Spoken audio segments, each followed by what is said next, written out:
Hey friends, welcome back to the channel. For those of you who don't know me, my name is Christian. I'm a freelance filmmaker based out of New York City in Hoboken, and I make videos about whatever I want. Today's video is a video that I've wanted to make for a long time, and it's what's in my camera case. Most YouTubers make this at the beginning of the year, but because I make videos about whatever I want, whenever I want, I'm making mine in June. So today we're gonna go over all the camera gear that I use as a freelance filmmaker. Let's get into it. The case that I've been using for the past year or so is the Nanook 935. It is TSA approved to fit in the overhead bins of most airplanes. And it's extremely durable, so you don't have to worry about any of your camera gear getting damaged if it gets thrown around. Let's take a look at what specific camera gear that I'm using as a freelance filmmaker in 2024. So I'm gonna open this up. The locks are super strong. Definitely, I'm a big fan of this case. I chose a Nanook over Pelican. Pelican is probably the closest competitor to Nanook. I chose Nanook, frankly, because it's cheaper. Pelicans are super hard to come by. They're very expensive and they're also hard to ship. So when I was looking at a case last summer, Nanook had a little bit of a discount on B&H, and so I just went with that. When I bought the case, it came with the foam insert and the organization pouches on the lid in the case already. You didn't have to buy it extra. With Pelican, the models that you buy with the insert and the lid are not as, the cushions are not as thick as the Nanook, and you have to pay extra for the lid. So that also led to my decision as to why I got the Nanook over the Pelican. So let's get into what it is that I'm using for my camera gear. So my main workhorse is the Sony FX3. I've had this since November, and it is the camera that I use for most of my productions. When I decided to get a cinema camera, I chose Sony over Canon because the autofocus is great, the color science is great, and it seems that with the trajectory of the industry, it just seems like Sony is the best way to go. In this second compartment here, I keep a variety of handle and rig accessories for the small rig cages that I have on both my Sony FX3 and the Canon EOS R that this video is currently being shot on. So this is a think tank pouch. There's a little side handle. There is the top handle for the FX3 cage, and then there is the top handle for the EOS R cage. So that all sits in that little pouch, and then that goes in one of the main pockets. Lens cap for a Canon lens, some other lens caps for the Canon camera. Fun fact about the Sony E-mount lens cap, they made it gray so that when you're shooting, you can use this to set your white balance. In another pocket, I have a little Peak Design hand strap. I mainly use this for when I'm taking photos. This is usually my go-to. The next pocket includes my favorite lens of all time. This is the Canon 70-200 f2.8. When I first started filmmaking, this was the lens that I wanted more than anything. It's big, it's heavy. I believe this is version 1 of the lens, which explains why it's so big and so heavy, but I always include this in my camera bag.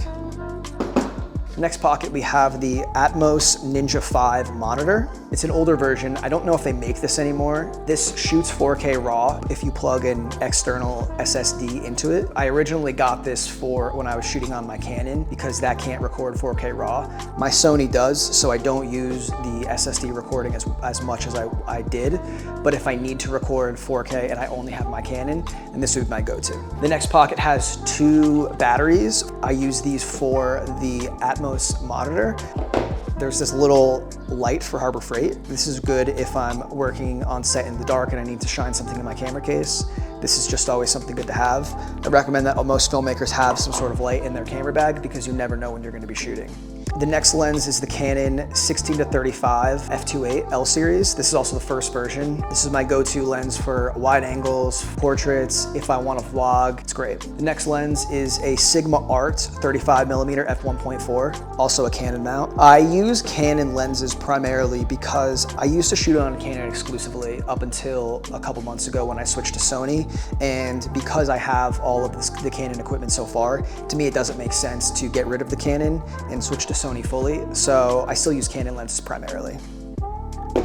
The next pocket is a Sennheiser shotgun microphone. I think this is the MKE 400 with a dead cat little wind muff on it. It's not the best when it comes to windy stuff, and it definitely is not the clearest, but if you are looking to record natural sound, this is a great addition to add to your camera.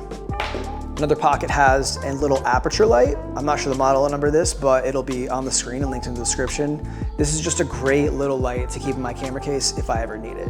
Moving over to the organization pouch on the lid. So the top right has a variety of hot shoe mounts, and I use these for a bunch of different reasons. Mostly hooking the monitor up to the camera because Depending on what camera I'm using and what rig I'm using, certain attachments work with certain things. So it's always good to bring more than you think you need. Just a bunch of different hot shoe mounts.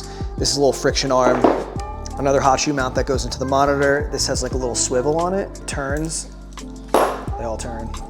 And then just some other attachments, some small rig things, and just various junk and screws that you may or may not need when you're on set. So that's what I keep in those pockets.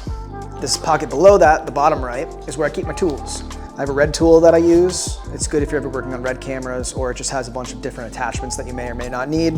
I have this small rig tool. This is the main tool that I use. I keep some red rope ties in there. This is a USB-C cable in case I need it. This little Sony brick used to charge something. Small rig accessory tools. And then this is the iPhone 3.5 millimeter to lightning cable for my iPhone in case I need to plug a mic into my iPhone.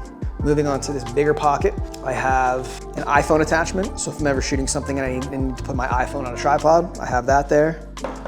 There's one of these lens blowers. This is great if you're working in a dusty situation or if you just need to clean something. Extra SD cards, pretty self-explanatory. A filter case. So there's some step-up rings, and then I have a prism lens ND filter. Finally, there's a lens cloth in here, which is good for cleaning lenses. Moving to the last part of the case. This is meant for a laptop, but I keep just some other stuff in there that I don't need to put in my camera case. These are the mics I use. These are the Rode Wireless Go 2s. Comes with a receiver and then 2 wireless lavs. I'm using one of them right now, so the other one's here. In this little case right here, I keep HDMI cables.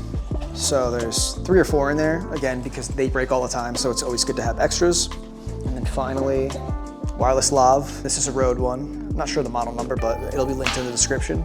And then finally, batteries. There are 2 Canon and 2 Sony, since I shoot on Canon and Sony's, and I have 3 batteries total for each camera. So this is basically all the gear that I bring when I'm on set shooting something. As I've gone through this, I realized a lot of this is redundant and I probably don't need as many things as I do. But like I said at the beginning, I like to be over-prepared versus under-prepared. So this is everything that is in my camera kit in 2024. So that basically covers everything that I have in my camera kit in 2024. Let me know down in the comments what you guys are using in your camera kits. Be sure to drop this video a thumbs up and make sure you're subscribed for more, and I'll see you in the next one.